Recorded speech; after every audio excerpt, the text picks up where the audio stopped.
Hello and welcome to Smaulgld's Silver Supply and Demand for 2016 and beyond. Today we're going to go through the highlights of the year in the silver market, and then we're going to analyze silver as an industrial metal versus an investment metal, or one that is used for jewelry. There's some misconceptions on the bear side and misconceptions on the bull side as to what silver actually is being used for currently and in the last few years. Okay, so silver, according to the Silver Institute, was in supply deficit for the fourth year in a row as demand outstripped supply. We're going to talk about that later on in another episode. Silver prices finally rose after 3 years of falling. We'll take a look at a chart. Silver mining production fell for the first time in 14 years, but that fall was only 0.6%. And demand rose 1.1%. So all the stories we've been hearing about running out of silver, silver miners aren't producing, not true. They're very close to recent record levels. We'll take a look at that as well. Silver coins last year fell from a record year in 2015. That was pretty much across the board at all the major sovereign mints. In 2015, we actually had a silver planchet shortage, and the US and Canadian mints ran out of silver eagles and silver maples to sell that year, and that actually curbed sales even though they were record. But what it did do was it helped the sale of silver rounds and bars, and it also helped the sales of the Austrian mint, who introduced in September of 2015 the Australian silver kangaroo. However, since 2006, silver coin and bar demand surged 235%. We're going to take a look at the charts, and that is going to influence the mix of silver as an industrial metal versus an investment metal or versus a decorative metal. Now, industrial silver demand fell from 70% of overall demand in 2006 to 54.7% in 2016, and unreported in 2015, industrial demand was actually lower than the other uses of silver. It was below 50%. Overall physical demand rose 9% from 2006 to 2016. So that's another kind of surprising statistic, that the demand for silver, and we'll get into the details of what silver is being used for, has not grown significantly over the last 10, 11 years. In fact, the real significant growth has been in coin and bar sales, and we'll take a look at that. Indian silver imports fell 58%, but still accounted for about 13% of silver mining production in 2016. But that was down from about 33% in 2015. Silver demand for solar was up 30%, 33% year over year, but it's at levels last seen in 2011.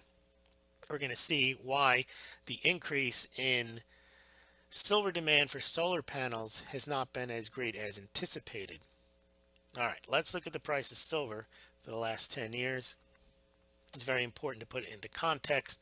We had that big spike in April of 2011, and immediately it got smashed down, and it rebounded, but you can see the trend line has been down, and it finally, we believe, broke at the end of 2015. We started off 2016 with a decent rise, and that rise continued all the way through August. We hit a high of $20.71 an ounce on August 2nd. That was post-Brexit, and then we started to decline after the election, and the price of silver basically gave up half of its gains, although the low of the year was at $13.58 at the very beginning of the year.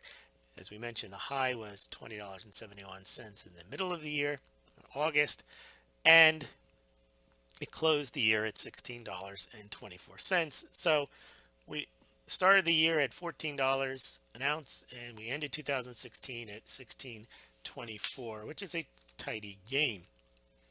And we are ahead of that right now. Okay, so demand for silver outpaced supply for the fourth consecutive year. Now, if you take silver demand from ETFs, which they don't include on their demand side, and derivative exchange inventories like the COMEX, If you include those in the demand side, silver demand has outstripped supply for 13 years. So the way the Silver Institute calculates its demand is it takes jewelry, industry, it takes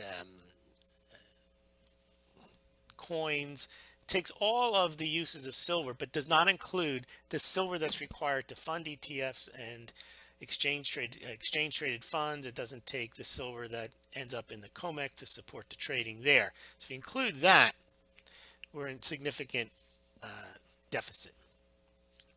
But the real source of the physical deficit the past few years has been the strong demand for silver coins and bars, and somewhat of an increase in the silver use for solar applications.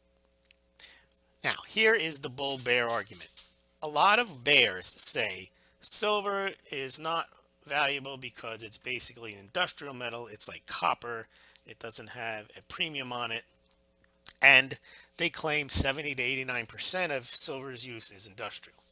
Well, that's false. There was a time prior to 2005 when silver was basically a industrial metal because there wasn't a big coin and bar demand for silver, and silver jewelry wasn't as popular as it is now. However, since 2015, there has been 2005, there has been a massive increase in the amount of coins and bars, of silver coin and bars sold. Now let's look at 2006. Well, there you go. There's your 70% number that's often cited. In that particular year, industrial use for silver was about 70%. And the rest was silverware and jewelry at 25%, and coins and bars were only 5% of the overall demand. Now, this whole pie is going to change significantly. There's going to be changes within the industry side. There's going to be changes in the mix of silverware and jewelry, and there's going to be big changes in silver coins and bars. Quickly, silver coins are coins minted by sovereign mints. They're minted by, for example, the U.S. Mint, Canadian Mint, Austrian Mint, British Mint, Mexican Mint, and bars and rounds are privately minted coins. No, I shouldn't say coins. Privately minted silver products. Coin is a specific meaning from a sovereign mint. Bars and rounds are privately minted silver products. All right, so we can see here not much interest. This is prior to the financial crisis in silver as an investment vehicle. However, in 2015, according to the Silver Institute, they did their calculation and they showed that the increase in silver coins and bars by 2015 was significant enough for it to take up almost 20% of the overall silver demand in 2015. Now, that looks significant, but when I looked at the numbers, here's another point on numbers that you receive from the Silver Institute or anywhere else. A lot of times they're estimates and they're based on assumptions. Well, here, I think the Silver Institute, and I contacted them, made a faulty assumption. They showed in their report in 2015 the dramatic increase in silver coin sales at the sovereign mints in 2015. And I think they accurately or close enough added up the numbers at the sovereign mints to get a decent number. However, in 2015, they did not include any increase in sales of silver rounds and bars that would correspond to the massive increase in silver coins. Now that's odd because one thing that I knew and many of us knew from following the silver market in 2015, when the U.S. Mint and the Canadian Mint sold out of American Silver Eagles and Canadian Maple Leaf, there was a big increase in people seeking alternative silver products such as silver rounds and bars that were privately minted, and we saw those sold out as well. So in 2015, the projections by the Silver Institute underestimated, I think, significantly the number of silver rounds and bars that were sold. But still, it came out to a 20% increase. However, I then wrote, if the Silver Institute underestimated 2015 privately minted silver round and bar demand, as we argued, well then silver coin and bar demand would rise from a projected 206 million ounces to 246 ounces. And therefore, I created a chart that would show that silver coin and bar demand would rise from about 19.5% of overall demand to 22.5%, taking the industrial demand down almost to 52%. Well, the Silver Institute went back, sharpened their pencils, and what did they come up with? They actually increased their estimate beyond what I'd increased for silver bars and rounds, and came up with a number that boosted. Remember, I had said that they had probably sold 246 million silver coins, bars, and rounds. Well, they boosted theirs all the way up to 290 million in 2015. So their original estimate, if you go back, was 206 million ounces, and I said that's way too low because you're not counting an increase in bars and rounds. And so I came up with 246 and rose the percentage of silver coins and bars to 22.5%. Well, they sharpened their pencil, came back and said, no, it's 290 million when you add in coin rounds and bars. Well, that would have boosted, well, that did boost the percentage of silver demand for coins and bars to over 25%. Take the silver coin, the silver jewelry and silverware demand, and in 2015, actually had industry at less than 50% of overall demand. Now remember, those ETFs and the COMEX silver, add that in, and this number gets, this 49% gets even smaller because each year, tens of millions of ounces go into supporting those exchange funds and the COMEX. So you could see here the idea that silver is an industrial metal, 70 to 89%, is absolutely no longer true. Now on the flip side, the bear, and here's, well, hold on. That was 2015. Here's the actual numbers for 2016. As we mentioned, there was a 15-16% decline in silver coin sales, so therefore there's probably a similar decline in bars and rounds, and that took the overall demand for silver down, silver coins down, and it lowered the percentage of silver coin in bars as a percentage of overall demand to about 20%. But still, last year, 2016, industry was only about 55% of demand. Let's take a look now what that on the bull side, silver bulls like to say, silver is so valuable, it has so many uses, and that demand is exploding. Well, that's not necessarily true. In fact, silver demand for industry use is actually declined over the last 10 years. And the reason for that is a good portion of silver demand was in photography.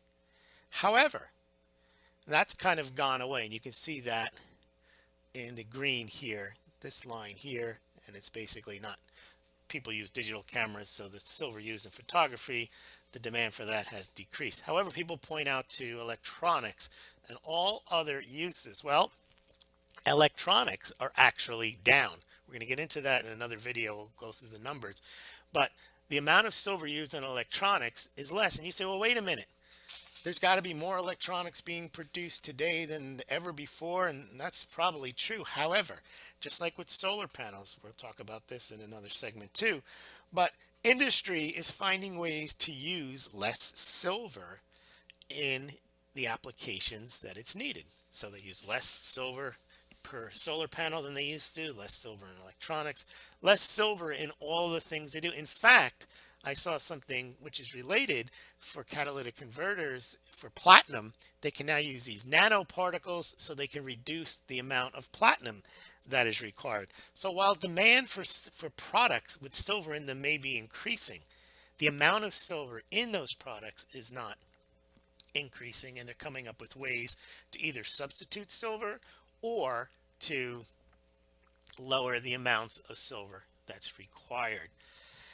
So you have the two issues there. You have the bear saying that silver is an industrial metal. It's like copper, tin, lead. It shouldn't have a premium. That is not true.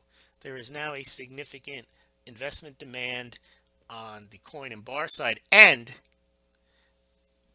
that has increased hundreds of percent over the percentage points over the past 10 years, but also include the silver ETFs, which were only created about 10 years ago, and the COMEX trading. And we're going to see further on, you can scroll ahead in your report, the massive amounts of silver that's been added to silver ETFs, silver funds, and the COMEX and JP Morgan's silver vault. So there is a big demand for investment silver that is now swamping. If you take the silver coin and bar demand and you add the COMEX and you add the ETFs, as you can see later in your report, it swamps the industrial demand. So that argument that silver is an industrial metal primarily is just plain out. It used to be true.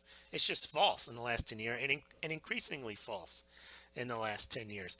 But on the bull side, the argument that silver is so useful, so widely used, so indispensable, well, not when only about 400 or 500 million ounces, 500 some odd, we'll get to the exact numbers, are used in industry each year. It's not a large amount. A lot of that amount now is going towards the industry side. So here you go. Industrial demand has fallen from about 650 million ounces in 2007 to about 560 million ounces in 2016. Now for the bulls, you say that can't be. Silver's more and more important. Well, the decline, a lot of it does come from lack of photography demand. However, the demand for electronics and others has also, and other uses, has also declined.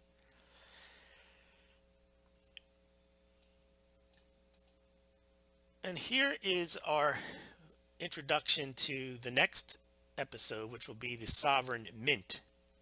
We'll go through what the sovereign mints did in sales in 2016, but you could see here is a chart that shows the US Mint, Canadian Mint, Perth Mint, Austrian Mint, Chinese Mint, British Royal Mint, and Mexican Mint, and basically across the board were all down in 2016 versus 2016. But keep in mind, 2016 was indeed a record year, so the numbers were still elevated.